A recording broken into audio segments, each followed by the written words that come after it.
Welcome to 40,000 Daily Show. Хотын соёлыг түгэх зорилготой нэвтрүүлгэн эхэлж байна. Өнгөрсөн 7 хоногт маш олон сэдвүүд болж өнгөрлөө. Мөн хааны мэд өрсөн өдөр болсон учраас хувцас Монгол дийлээр сонголоо. Өнгөрсөн 7 хоногийн ер нь ажлын өдрүүд нэг 4 хоногтой тэг 3 амралтын өдөртөө байвал ер нь дайггүй гой санагдаад байна тий. Тэгээ бас манайхан ч сүүлийн 2-7 хоног ер нь 4 хоногт нь ажиллаа 3 хоногт нь амарлаа. За тэгээ маш олон сэдвүүд болж өнгөрлөө нийгэмдэр. За манай нэвтрүүлгийн ивент итгэгч болох Зээло ресторан шинэ жилийнхаа захиалгыг авсаар байгаа шүү. Тэгээд 30-аас 120 хүний арга хэмжээ болон шинэ жилийн хийх хүсвэл Зээло ресторантай холбогдороо. За тэгээд мөн 7 хоног болон амьд хөгжмийн хамтлагтай болон хамтлаг дуучтай ивент арга хэмжээуд болдог.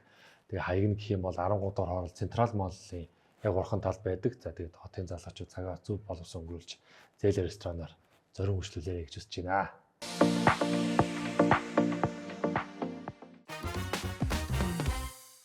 40,000 Daily Show үргэлжилж байна. За тэгээд өнгөрсөн 7 хоногийн хамгийн том сэдв болсон ханиад томооны талаарх бичлэгийг үзцгээе. Оройн ханиалгаа тэг шүн халуурч хонсон.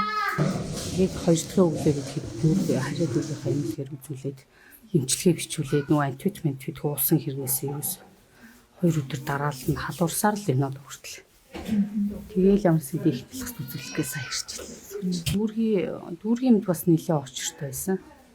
Тэгээ очирлаад үзүүлээд нэг антибиотик бичүүлээд 2 өдөр эмээ уугаад ерөөсөө халуун буурахгүй. Ер нь цэцэрлэг нэлээд бүр тархалттай байна. За үнэхээр л энэ ханиад гэдэг зүйл нэрээ бас амар том асуудал шүү. Юу бензин метригээс л хүн дээр зориулагдсан маш том асуудал. Тэгээд эмнэлгүүд маань маш их очиртой тэг хүүхдээ барьсан үзүүлэх явж байгаа маш их хүмүүсийг хараад үнэхээр сэтгэл гортдог. Тэгээд ер нь бол хүүхд өвтгөлийн харуулт гэдэг бол хамгийн хэцүү зүйл байдаг. Тэгээ яагаад ч юм угаасаа ингээд жил болгон өвөл болдог. Тэгээд өвөл болохоор хүдрэх нь тодорхой. Тэгээ ханиад өрөх нь тодорхой. Тэгээ энэ асуудлууд жилийн жилд болдог байхад ингээд төр засгаас ингээд ямар ч энэ бэлтгэл байдгүй ингээд одоо ийм зэрэгтэй байж гэн. Тэгээд нэг эмчийн бөөнөр нэг постыг үзцгээе.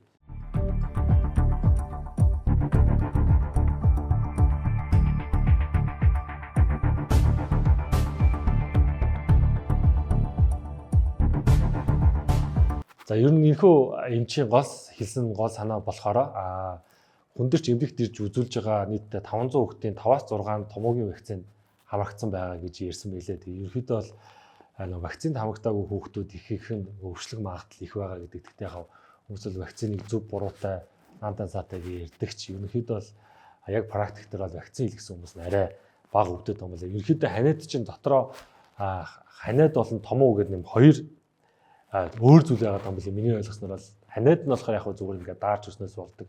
Том нь болохоор вирусны хамааралтайгаас ингээд болж байгаа. Тэгээд бүр энэ ярианаас сонсоод бол антибиотик идэхгүй гадуур маш чанга муухай ханиад байгаа юм билээ. Тэгэхээр аль болох халуун бүлээн юм ууч цэвэр агарт гарч ин тархлагаа дэмжих ёстой гэж үздэг юм л шүү.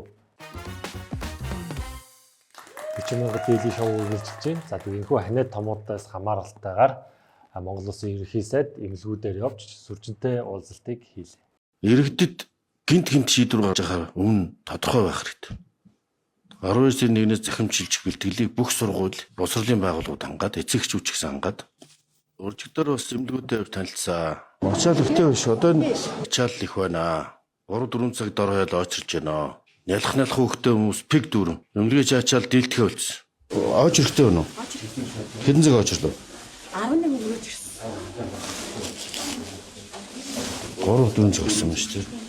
За тэгээд эрхэм ерөнхий сайд маань яг нөгөө ерөнхий сайдтай бодвол ер нь газар дээр нь очиж ажиллаа. За тэгээд манай төр засгийн авж байгаа шийдэл бол ерөнхийдөө бүх зүйл дээр тодорхой байдаг. Хорих боох хаах гэдэгтэйгээ адилхан энэ удаагийн шийдвэрээ мөн гаргалаа. За мөн 12 сарын 1-ээс захим руу шилжүүлнэ гэдэг юм шийдвэр гаргалаа. Ерөнхийдөө бол аливаа асуудал бид нар нэг юм өмнө ямар ч бэлтгэлгүй байдаг. Тэгээд яг асуудал болонгууд энэ хааж боох хорих гэдэг л шийдэл авч чаддаг. Яг гоо би энэ талаар ингээ олон улсад ингээд үзэхэд бас Солонгост бас яг ийм ханиад томоо гарч байгаа юм билээ. Ерөнхийдөө бол сургууль цэцэрлэгээ бол хаагаагүй. Тэгээд вакцинжуулах болон тархлагын дэмжих гэдэг ийм аргууд нь хэрэгэлт юм билээ.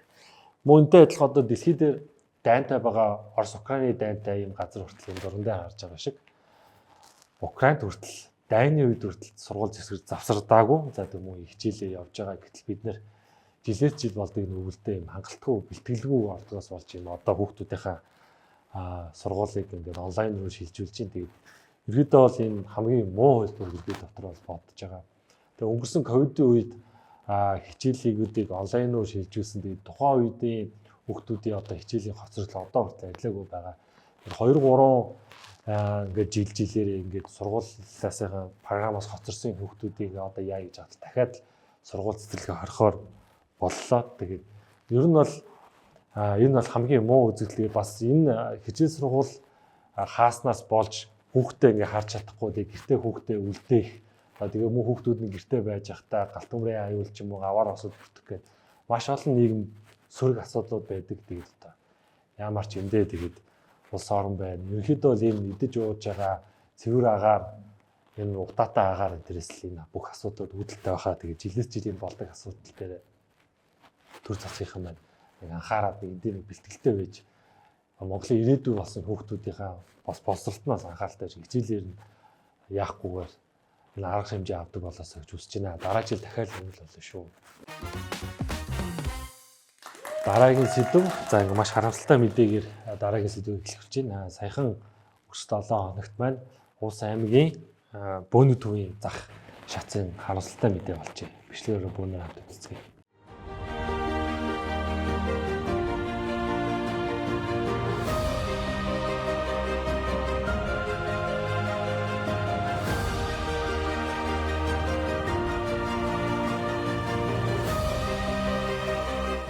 За үнэхээр энэ маш олон хүмүүсийн амьдралыг дэтгдэг энэ хүү зах ингээд шатсан байна. Тэгээд манайхан олон жил эдгээр хүмүүстээс туслаад өгөөрэй гэж хүсэж байна. За тэгээд маш олон банкны зээл, маш олон асуудлуудыг тэнцэж олдог нэг ингээд салбар ингээд шатсан. Би хоёрын зүгээс маш их харамсалтай байна. Бас тодорхой байгууллагатнаас өөрийн зүгээс хандаа өгье гэж хүсэж байгаа. Тэгээд манайхан бас нэвтрүүлгээр дамжуулаа. Энэ хүү зах дээр бизнес эхэлж байгаа хүмүүст бас бараа бүтээн хөдөлтөж авахаас гадна бас үйл ажиллагаанд нь бас дэм болж туслаарай гэж хүсэж байна. Тэгээд ер нь бол ингээ үйл болохоор галын асуудлууд маш их гардаг. За тэгээд тэм залгуур ямар нэг юм галтай гарахын хэрэгслүүдээсээ салгаж унтрааж бас аюулгүй байдлаас хувь хүний зүгээс байгууллагуудаас анхаарч үзээрэй бас хөрх юм. Маш харамсалтай үйл явдлаас.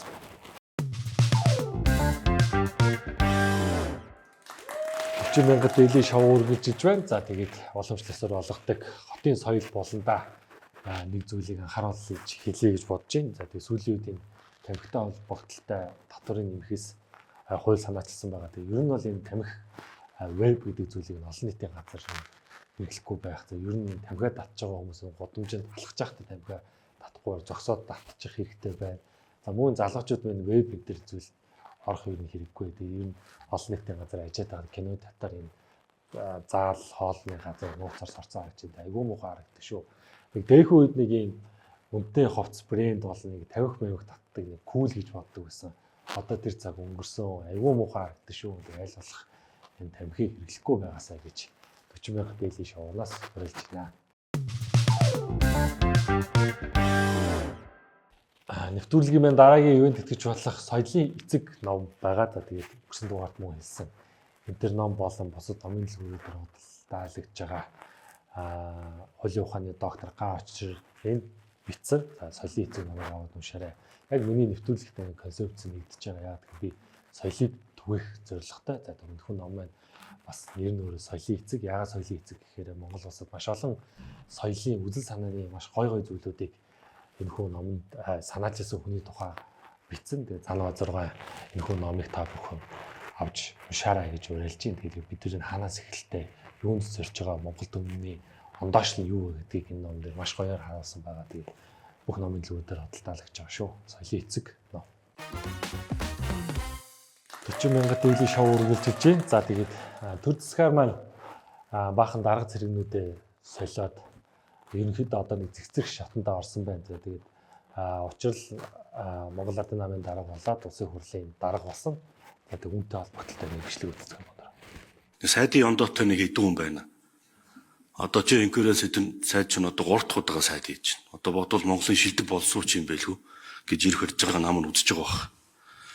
Тэгээд сая хэлж нөгөө өөрхөн тойруу яам аваа явцсан. Одоо Бадан сүрэн сайд нь Улаанбаатар хот руу авчих тухай ярьж байна. Арайс Доронт руу аваа явчихгүй л.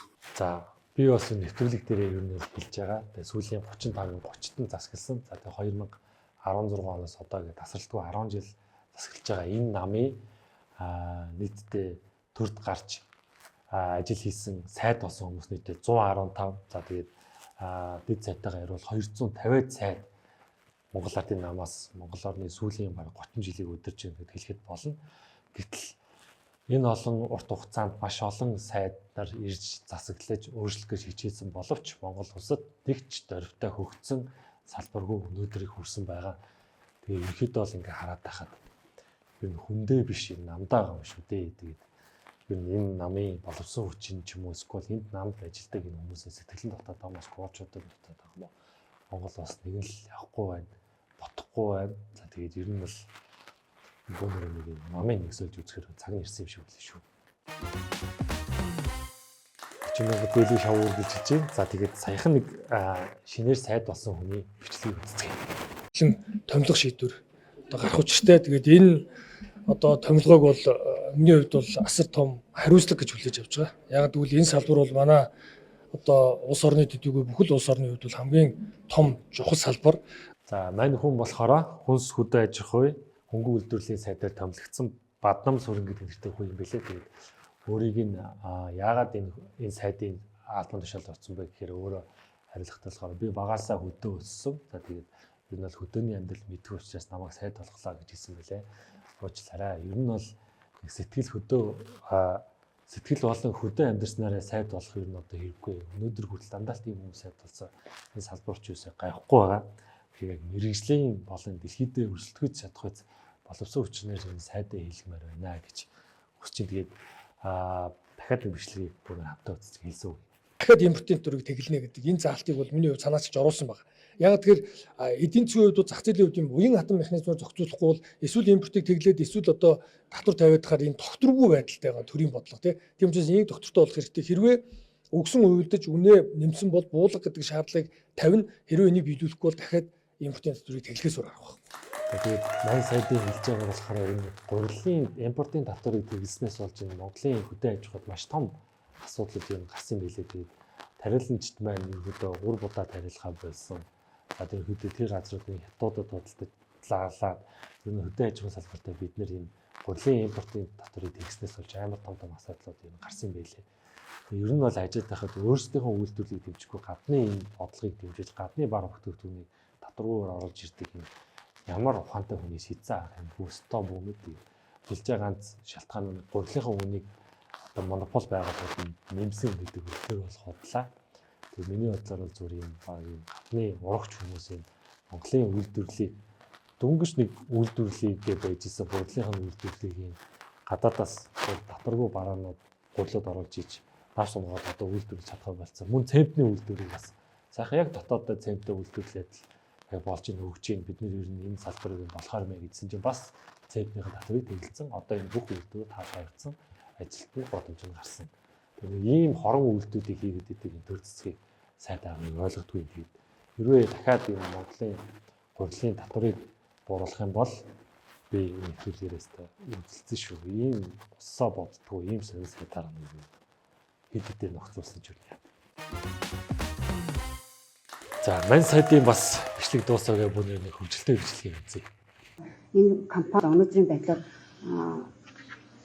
баталгааны мөнгө өрөнд байршуулахгүйгээр үйл ажиллагаа явуулж байгаа гэдгийг танд нот баримтыг өнгөрсөн 7 хоногт хүргүүлсэн. Тэгээд энэ асуудлаар баталгааны мөнгө хөрөнгөгүйгээр нөхөн сэргэлтийн барьцаа байршуулахгүйгээр үйл ажиллагаа явуулж байгаа энэ компани одоо үйл ажиллагаа засгийн газрын 2013 оны 374 дугаар тогтоолын дагуу зогсоогоос албан шаардлага хүргэхэд энэ бичгийг барьж ичээд ганцхан өгүүлбэр өгч байгаа юм аа. Ингээд нот баримтны энд аваад байж байна.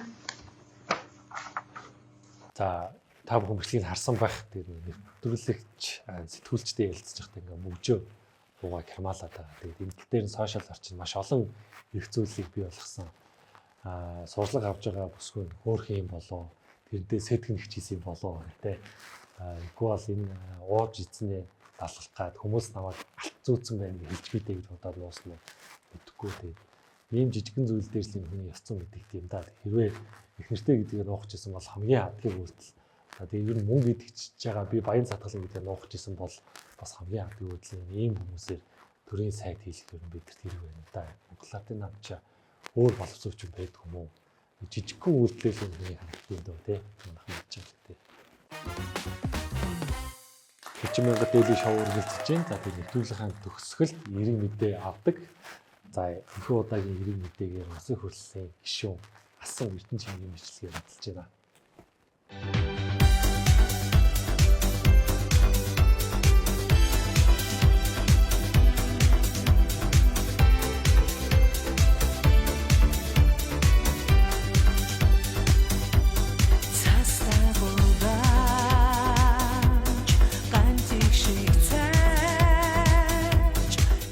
Та бүхэн харсан үед сая өнгөрсөн оны бас Монголд амирх цас орлоо тэгээд хүмүүс ингээ янз бүрээр хэлж байгаа юм бичлэг үзээ. Тэмийг манга галзуу хөөхөн нэ дараа ба.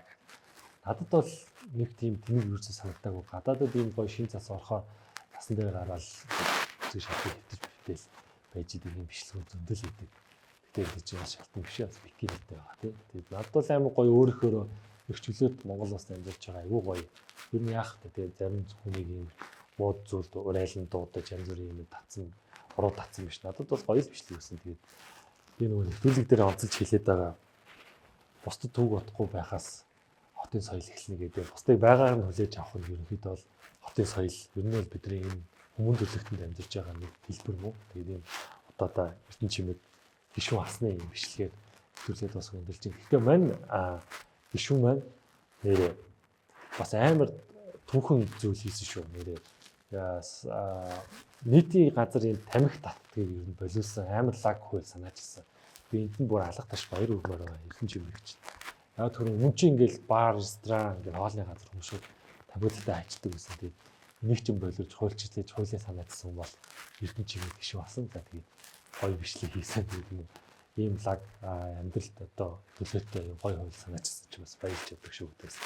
Төрөлнөрөө дамжин хэлмээр байна. Тэгээд тамхигүй байгаа ч гэсэн энэ хүний бас тавья шүү. За тэгээд 40,000 дээлийн шоу байлаа. За тэгээд бусдыг байгаа нь хүлээж авч бусдад түнг утахгүй байгаас хотын соёл эхэлнэ. Энэ удаагийн дугаартаа бас баярлалаа.